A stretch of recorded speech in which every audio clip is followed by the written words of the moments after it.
বাংলা বলছি চ্যানেলটি সাবস্ক্রাইব করুন এবং সমস্ত অনুষ্ঠানের আপডেট পেতে বেল আইকনটি অন করুন।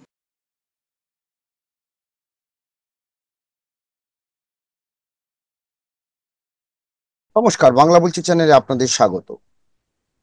বাংলাদেশ যেন কিছুতেই পিছু ছাড়ছে না।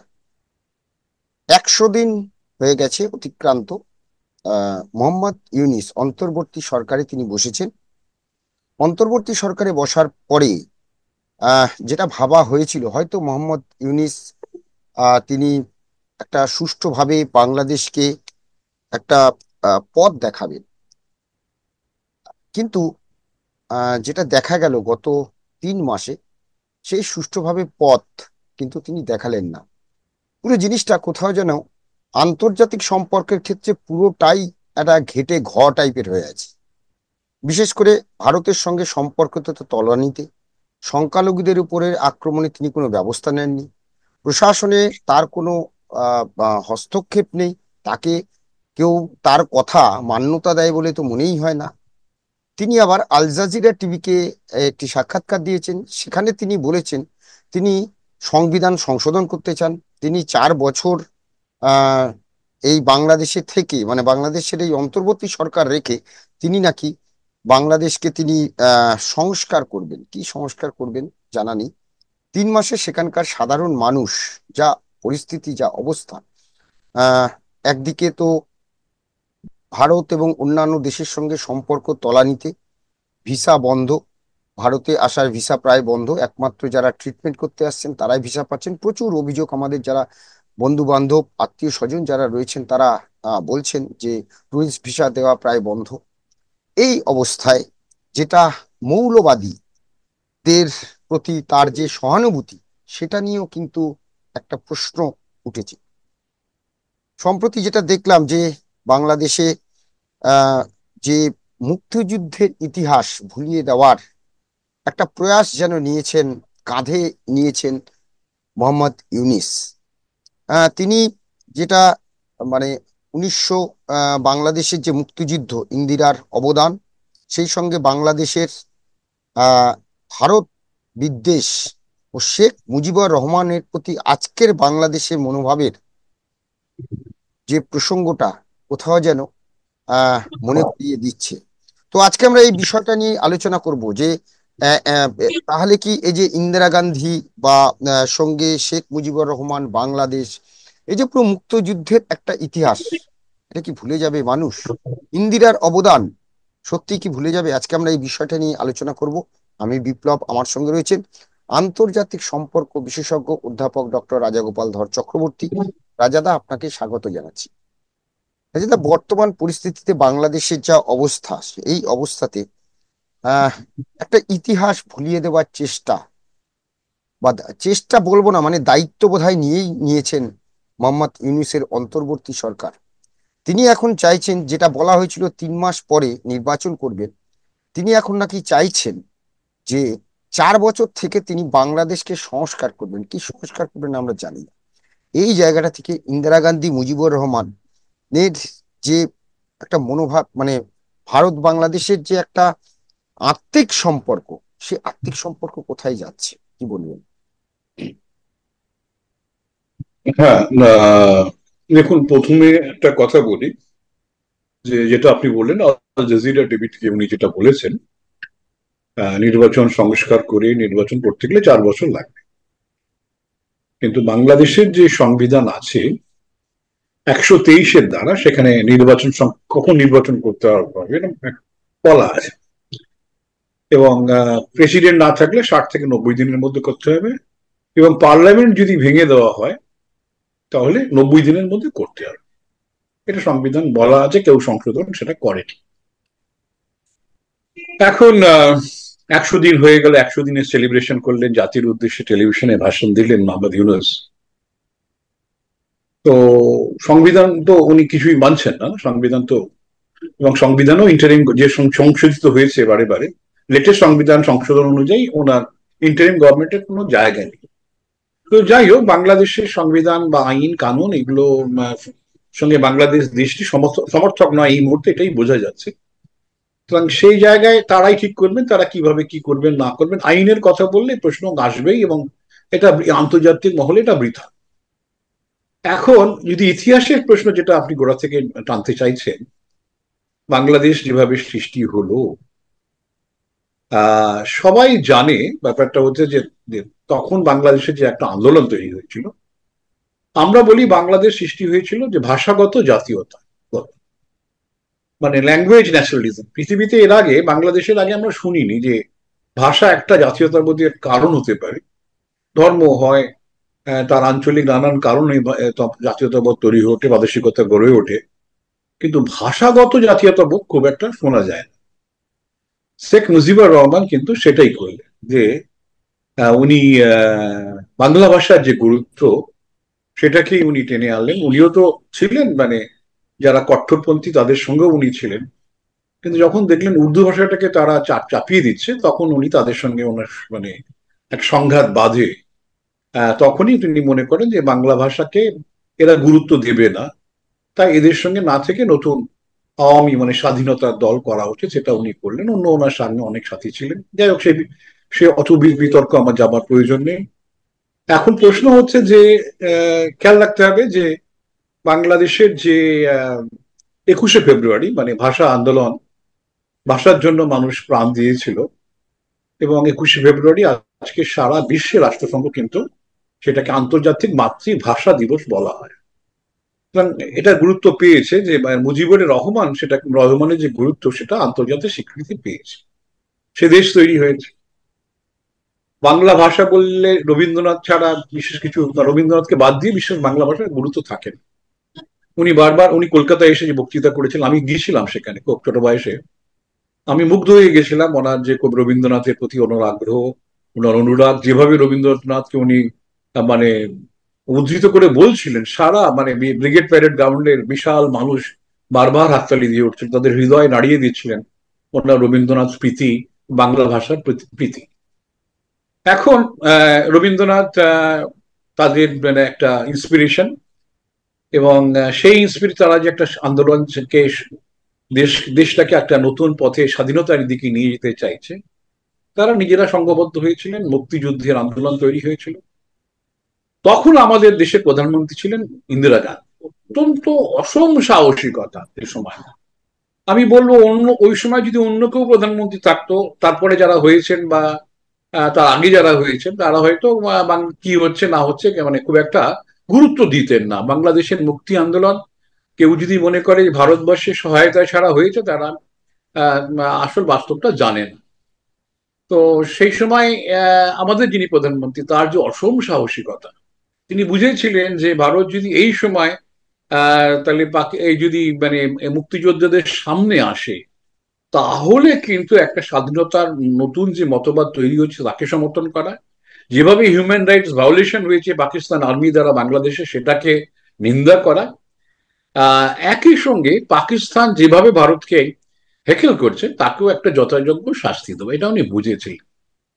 ওনার সুবিধে ছিল তখন চীন, আজকে যে চীন যে মহিরুহে পরিণত হয়েছে, মহাশক্তিধর দেশে পরিণত হয়েছে, সেটা ছিল না। চীন তখন নিজের ঘর গোছাতেই ব্যস্ত, তার ফলে চীন বাইরের দিকে খুব একটা নজর টজর দিত না। নকশালদেরকে ওরা খেপিয়েছিল, চীনের চেয়ারম্যান আমার চেয়ারম্যান বলো, আমরা সাহায্য করবো, দিয়েও কিছু করেনি। সেসব বিতর্কে যাওয়ার সময় আজকের নয়। তো উনি রাশিয়ার সঙ্গে, সোভিয়েত ইউনিয়নের সঙ্গে বন্ধুত্ব করলেন, সোভিয়েত ইউনিয়ন একেবারে পাশে এসে গেল, এবং সেই জায়গায় দাঁড়িয়ে দাঁড়িয়ে ভারতীয় সেনারা, ভারতীয় ইন্ডিয়ান বর্ডার সিকিউরিটি ফোর্স, অন্য আদার সেনা সব ঢুকে পড়েছে বাংলাদেশে, মুক্তিযোদ্ধা সেজে লড়াই করেছে। ইতিহাসের কখন যদি খবরের কাগজগুলো পড়া যায়, সেটা দেখা যাবে কিভাবে ভারত তাকে সেখানে সাহায্য করেছে। এবং ভারতবর্ষের সুশীল সমাজ যার তার যা যা ছিল, সেগুলোকে দান করে বাংলাদেশে মানে আমিও ছোট বয়সে আমাদের স্কুলের যে সমস্ত স্কুলে পড়তাম, সে স্কুলের সিনিয়ররা তারা সব লড়ি টড়ি করে মানে তারা যেত, মানে বর্ডারে গিয়ে সব দিয়ে এসেছে। এবার বাংলার মানুষ জানিয়েছে তারা কতটা বাংলাদেশের মুক্তিযোদ্ধার সঙ্গে আছে। কিন্তু সেটা সম্ভব হয়েছিল একমাত্র ইন্দিরা গান্ধীর মতো নেতৃত্ব থাকার ফলে। উনি কিন্তু মানে সবলতা দেখিয়েছিলেন। আমেরিকা দেখুন, আমেরিকা তখন তাদের 7th ফ্লিট, যেটা জাপানের ইয়োকোহামা বন্দরে মানে অ্যাঙ্কর করা থাকে, বিশাল তার মানে jet career aircraft, jet career যে মানে যুদ্ধ জাহাজ সে পাঠিয়ে দিয়েছিল ভারতকে ভয় দেখানোর জন্য। এবং সেই সময় যখন আমেরিকার প্রেসিডেন্ট ছিলেন নিক্সন, তার উপদেষ্টা ছিলেন হেনরি কিসিঞ্জার এবং নিক্সনের মধ্যে যে কথাবার্তা আজকে তো প্রকাশিত। ইন্দিরা গান্ধীকে তারা কত ভাষায় গালাগালি করেছিল, তাদের ব্যক্তিগত কত কর্তব্য কথা। কখন মানুষ এই কথা করে? যখন তারা ভয় পায়। তারা মনে করছে ইন্দিরা গান্ধীর মতো এমন এক শক্তিশালী শক্তি শাখাতে তারা আমেরিকা ভারতবর্ষ উপমহাদেশে বিস্তার লাভ করতে পারছে। তারা পাকিস্তান তাদের তাদের আমেরিকার কাছের লোক ছিল। এমনকি নিক্সন পাকিস্তানের সাহায্য নিয়েও মাও সেতুংয়ের সঙ্গে চীন দেখা করতে চলে গেলেন, কেন রাশিয়াকে জব্দ করতে হবে। মানে রাশিয়া তখন মানে হচ্ছে যে কমিউনিজমের আধার, সারা পৃথিবীকে তারা কমিউনিজম প্রসারের চেষ্টা করছে এবং সাম্যবাদ এবং গরিব দেশগুলো সহায়তা করছে। তাই নন অ্যালাইনমেন্ট কনফারেন্সে বলে দেওয়া হলো যে রাশিয়া হচ্ছে মানে যারা গোষ্ঠীভুক্ত জেদ নয়, তাদের ন্যাচারাল বন্ধু, এটা বলে দেওয়া হলো। যাই হোক, সে প্রসঙ্গ থেকে যেটা বলা যায়, ইন্দিরা গান্ধী সাহস দেখিয়েছিলেন এবং তার ফলেই ভারত এই জায়গায় যেতে পেরেছে। পাকিস্তান মানে লড়াই করতে পারেনি। সেখানকার ইস্ট পাকিস্তানের যারা ফোর্স ছিল আমরা জানি নিয়াজি বলে, তারা ৯৫,০০০ সেনা নিয়ে ভারত সরকারের ফৌজের কাছে আত্মসমর্পণ। বিরাট ব্যাপার, আমাদের বিরাট জয়লাভ। ১৬ই ডিসেম্বর আসতে চলেছে, বিজয় দিবস হিসেবে সেটা পালিত হয়। বাংলাদেশ এখনো পালন করে, আমি জানি না, আমি ১৯-এর পরে সেটা হয়তো পালন হয়তো নাও করতে পারে। আমি সেখানে গেছি, সাভার বলে একটা জায়গায়, যেখানে উন্মাদনা মানুষের আমি দেখেছি এই দিনটা। যাই হোক, এটা পুরোপুরি সম্ভব হয়েছে ভারতের একেবারে ডাইরেক্ট প্রত্যক্ষ সহায়তায়, এবং এটাও সম্ভব হয়েছে ইন্দিরা গান্ধীর জন্য। আরেকটা খেয়াল রাখতে হবে, সিকিম রাজ্য কিন্তু চীন যদি আজকে যা চীন আছে, সে সিকিম যে কোনো মুহূর্তে কেড়ে নিতে পারতো। অরুণাচল তো এখন যেভাবে অরুণাচল কারার চেষ্টা করছে, ইন্দিরা গান্ধী থাকাতে সিকিমটাও পারেনি। সেই বীরত্ব আমরা আধুনিক কালে কোনো নেতার মধ্যে দেখতে পাচ্ছি না। তাহলে কিন্তু আজকের যেটা আপনি মাঝে মধ্যে শোনালেন, যে ধরনের মানে সংখ্যালঘুদের উপর আক্রমণ হচ্ছে, হিউম্যান রাইটস ভায়োলেশন হচ্ছে, ভারতের মতো শক্তিধর রাষ্ট্র আছে অথচ সেখানে রোজ হিউম্যান রাইটস ভায়োলেশন হচ্ছে। ভারতবর্ষ বলে সিএ বলার সময় বলা হয়েছে ভারত হচ্ছে সারা বিশ্বের একমাত্র হিন্দুদের থাকার জায়গা, ভারতবর্ষে হিন্দুদের রক্ষা করার দায়িত্ব। কিন্তু পাশে যখন হিন্দু নিধন হচ্ছে, আমরা খুব একটা কিছু আমরা করিনি। বরঞ্চ আমেরিকার যিনি প্রেসিডেন্টের পদপ্রার্থী ছিলেন, তিনি দিওয়ালির উপলক্ষে যে টুইটার বার্তা দিলেন, হ্যাঙ্গিং স্যান্ডেলে লিখলেন, সেখানে উনি কিন্তু বললেন বাংলাদেশে যে ধরনের সংখ্যালঘু আক্রমণ করছেন সেটা জো এবং কমলা নিয়ন্ত্রণ করতে ব্যর্থ, আমি আসলে আমি করব। এই যে বার্তা, তাটাই কিন্তু কেঁপে উঠলো আমেরিকার মানুষ। মানে বাংলাদেশের সেখানকার সংখ্যালঘু মানুষ একটু মনে বল পেল, কিছু আন্দোলন সংগঠিত হলো চন্দন আমাদের একেবারে চট্টগ্রামেতে। কিন্তু তারপরে আবার সেই সেই সরকারের নিপীড়ন ইত্যাদি চলছে। কিন্তু মোহাম্মদ ইউনূস দেখা যাচ্ছে আর্মির ওকে বসিয়েছে, উনি নির্বাচিত হয়ে আসেননি। ওনার একটা জনপ্রিয়তা আছে, বাংলাদেশের একমাত্র নোবেল প্রাইজ বিজেতা, শান্তির জন্য পেয়েছেন, ইকোনমিক্স পড়িয়েছেন। আমার সঙ্গে দীর্ঘদিন পরিচয় ছিল, কিন্তু তখন আমি ওনার এই ধরনের সাম্প্রদায়িক চিন্তা ভাবনা কোনোদিন দেখিনি।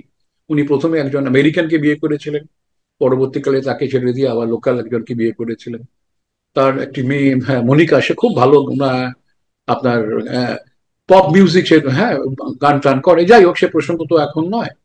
এখন মোহাম্মদ ইউনূস একটা বিরাট জনপ্রিয় মানুষ বাংলাদেশের কাছে ছিলেন, যদিও ওনার বিরুদ্ধে নানান দুর্নীতির চার্জ এসেছিল এবং শেখ হাসিনা ওনাকে দমন করার নানান চেষ্টা করেছিলেন। উনি নির্বাচনেও দাঁড়ানোর চেষ্টা করেছেন, পরে সরে গেছেন। সেই রাগটা ওনার ভেতরে ভেতরে জমে আছে। কিন্তু বাংলাদেশের একমাত্র নোবেল বিজেতা হিসেবে যে জনপ্রীতি আছে, হয়তো ভেতরে ভেতরে উনি হয়তো সাম্প্রদায়িক শক্তির সঙ্গে যোগাযোগ রাখছিলেন, সেটা বাইরে তেমন ভাবে প্রকাশিত হয়নি। এখন বাংলাদেশে যখন একটা ছাত্র আন্দোলন হলো, সেটাও কিন্তু শেখ হাসিনার বেশ কিছু নির্বুদ্ধিতার ফল। উনি যেভাবে অটোক্রেটিক শাসন ব্যবস্থা দেশে চালু করার চেষ্টা করলেন এবং যেভাবে তার ছাত্র বা গোষ্ঠী ছাত্রলীগকে ব্যবহার করলেন, তারা আর্মির সঙ্গে পুলিশের সঙ্গে গিয়ে যেভাবে বিরোধীদের পেটাতে শুরু করলো, মানুষ ক্ষেপে উঠেছে। কোনো সন্দেহ নেই যে মানুষ ক্ষেপে উঠেছিল এবং সেটাকে সেই যে মানুষের যে যন্ত্রণা, ক্ষোভ, গণতন্ত্র লুণ্ঠনের ফলে, অনেকেই বলছে এই জানুয়ারি মাসের যে ইলেকশন হয়েছে সেটা সঠিকভাবে হয়নি এবং তার আগে যে নির্বাচনগুলো, একটা নির্বাচন ঘটেছে সেগুলো সঠিকভাবে ঘটেনি। যাই হোক, সে বিতর্কে আমি যাব না। যেটা ঘটে গেল যে অটোক্রেসিকে মানুষ কিন্তু ফেলে দিতে চাইলো, কিন্তু এই মানুষের তো এই একক শক্তি নেই। এই জায়গাটা যখন আন্দোলন মানুষ করছে, তখন দেখা গেল জামাতের মতন সাম্প্রদায়িক শক্তি তারা ভিড়ে গেল। তাদের হাতে অস্ত্র আছে, তাদের হাতে পয়সা আছে, তারা নানানভাবে সাধারণের সঙ্গে মিশে সেই আন্দোলনটাকে একটা সাম্প্রদায়িক বা ঘোরতর সাম্প্রদায়িক দিকে নিয়ে যাওয়ার চেষ্টা করলো, এবং অনেকটাই সফল হলো, যেহেতু তাদের লোকবল, অস্ত্র শস্ত্র, গুন্ডামি করার চেষ্টা, ক্ষমতা সবই রয়ে গেছে, এবং তারা কিছুটাও সফল হলো। আর্মির সঙ্গে নিশ্চয়ই কোথাও একটা বোঝাপড়া তাদের ছিল। তার ফলে আর্মিও দেখা গেল খুব একটা প্রোঅ্যাক্টিভ ব্যবস্থা সফল নেয়নি। এই জায়গায় দাঁড়িয়ে বাংলাদেশে যে সরকার এলো সেটা দেখা যাচ্ছে, আমরা ভেবেছিলাম দ্বিতীয় স্বাধীনতা যুদ্ধ উনি বললেন, কিন্তু তারপরেই দেখা গেল যে সংখ্যালঘুদের উপর আক্রমণ, নৃশংসভাবে হিউম্যান রাইটস ভায়োলেশন। আমরা জানি বাংলাদেশে এখনকার যেটা বাংলাদেশ, সেটা একসময় ভারতের অন্তর্ভুক্ত ছিল। 1901-এর সেন্সাস যদি দেখা যায়, তখন 34-35% মানে সেন্সাস রিপোর্টে সেটা বলছে। তারপরে প্রত্যেক সেন্সাসই দেখা যাচ্ছে হিন্দুদের সংখ্যা কমে কমে এখন গিয়ে 8% দাঁড়িয়েছে, যদিও 8%টা বিরাট। 1 লক্ষ, প্রায় 1,30,35,00,000 মানুষ, তারা যদি সবাই ঐক্যবদ্ধ থাকে একটা বিরাট শক্তি হয়। ইসরায়েলের জনসংখ্যা, হিউ পপুলেশন মাত্র 70 লক্ষ, তারা বুঝেছেন ঐক্যবদ্ধ থেকে সারা দুনিয়া কাঁপিয়ে বেড়াচ্ছে, আর তার দ্বিগুণ হিন্দু সমাজ সেখানকার দেখা যাচ্ছে তারা ঐক্যবদ্ধ না থাকায় বিরোধী শক্তিরা তার মুনাফা লুটছে। যাই হোক, এখন প্রশ্ন হচ্ছে যে বাংলাদেশের মানুষ অনেকটাই যে আশা করেছিল বোধহয় সেটা ইউনিট সাহেব দিতে পারছেন না, কেননা জিনিসপত্রের ভারত থেকে যোগান ঠিক মতন আসছে না। নানান ভাবে ভারতের সঙ্গে সংঘাত করলে যা হয়, যে জিনিসপত্রের আকাল গিয়ে দাঁড়িয়েছে। অনেক সময় ভারত হয়তো দিচ্ছে, সেগুলো ডিস্ট্রিবিউশন ঠিক মতন হচ্ছে না। যাই হোক, ভারত তো আমরা মানে আমাদের সঙ্গে কমার্শিয়াল সম্পর্ক, আমরা বিনা পয়সা কিছু দিচ্ছি না। এখন ব্যাপারটা হচ্ছে যে যোগান লাইনের যে একটা যে ঠিক মতন নেই, এটা সুযোগ নিচ্ছে অসাধু ব্যবসায়ীরা সে দেশে। কিছু যোগান তো কিছুটা জায়গায় বন্ধ হচ্ছে। এই জায়গায় দাঁড়িয়ে জিনিসপত্রের বিরাট আকাল। আমরা ওদের একটা বিরাট সংখ্যক বিদ্যুৎ যেটা যায়, সেটা আমাদের আদানি পাওয়ার, ঝাড়খণ্ড থেকে আমরা তৈরি করে ওদের মানে একদম ওর জন্য আমরা অস্ট্রেলিয়া থেকে ভালো কয়লা নিয়ে এসে যাতে ওরা সুন্দর বিদ্যুৎ পায় সে চেষ্টা করেছি। ওরা পয়সাও দিতে দিতে পারছে না, আমরা তবুও বন্ধ করিনি। ভারত কিন্তু সেই জায়গায় অনেকটাই তাদের প্রতি নমনীয় ভাব দেখিয়েছে। কিন্তু ভারত বিদ্বেষ ক্রমশ বাড়ছে। শুধু ভারত বিদ্বেষ নয়, সেখানে আমরা দেখেছিলাম ইন্ডিয়া যে আমাদের যে কালচারাল সেন্টার ছিল ভেঙে চুরমার করে দিচ্ছে। হ্যাঁ, তারা তাদের যে জাতীয় পিতা বঙ্গবন্ধু, তাকেও তারা তার মূর্তি যেখানে পারছে ভেঙেছে। বাংলাদেশি টাকায় বঙ্গবন্ধু ছবি আছে, সেটা অবশ্য কেউ পড়াচ্ছে না, সেটা পড়ালে ভালোই করতো। তো যাই হোক, কিন্তু এখন দেখা যাচ্ছে রবীন্দ্রনাথকেও ওরা হ্যাঁ যে জায়গায় নিয়ে যাচ্ছে। হ্যাঁ, তো রবীন্দ্রনাথ যেহেতু তার ধর্ম মানে উনি সব ধর্মের, ওনার কোনো ধর্ম নেই, উনি সারা সব পৃথিবীর মানুষই, মানবতাই ওনার ধর্ম। ওরা বোঝে না, পড়ে না, তাই যেহেতু উনি কেন হিন্দু সিম্বল মনে করে ওনাকে ওরা সরাতে চাইছে। এই জায়গায় দাঁড়িয়ে মোহাম্মদ ইউনূস কিন্তু কোনো কিছুই রক্ষা করতে চাইছেন না বা পারছেন না।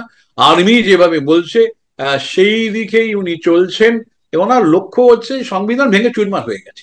সংবিধান আমি বললাম 123 যেটা দিয়ে শুরু করলো, 123-এর 3 নম্বর ধারা, সেটা তো 90 দিনের অতিক্রম হয়ে গেছে।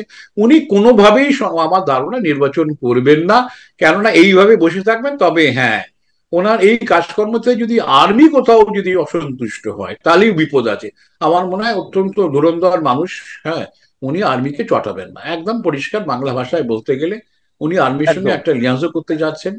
কিন্তু আর্মি যদি বোঝে যে এতে তাদের ক্ষতি হচ্ছে, তাহলেও কিন্তু আর্মি একটা সময় ইন্টারভিউ করলে ওনার বিপদ আসতে পারে। হ্যাঁ, একদম একদম এই জায়গা থেকে যে আপনি যেটা বললেন একদম ঠিক, যে সত্যি তো আর্মিকে উনি হয়তো মন জুগিয়ে চলবেন, কিন্তু প্রশ্ন এখানে কতদিন তিনি মন জুগিয়ে চলবেন?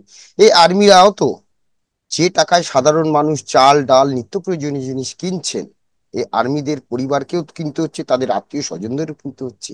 কিন্তু তার মধ্যেও তো একদিন একদিন এই ক্ষোভ দানা বাঁধবে, এবং মোহাম্মদ ইউনূস সেই ক্ষোভ কি প্রশমন করতে পারবেন আর্মিকে?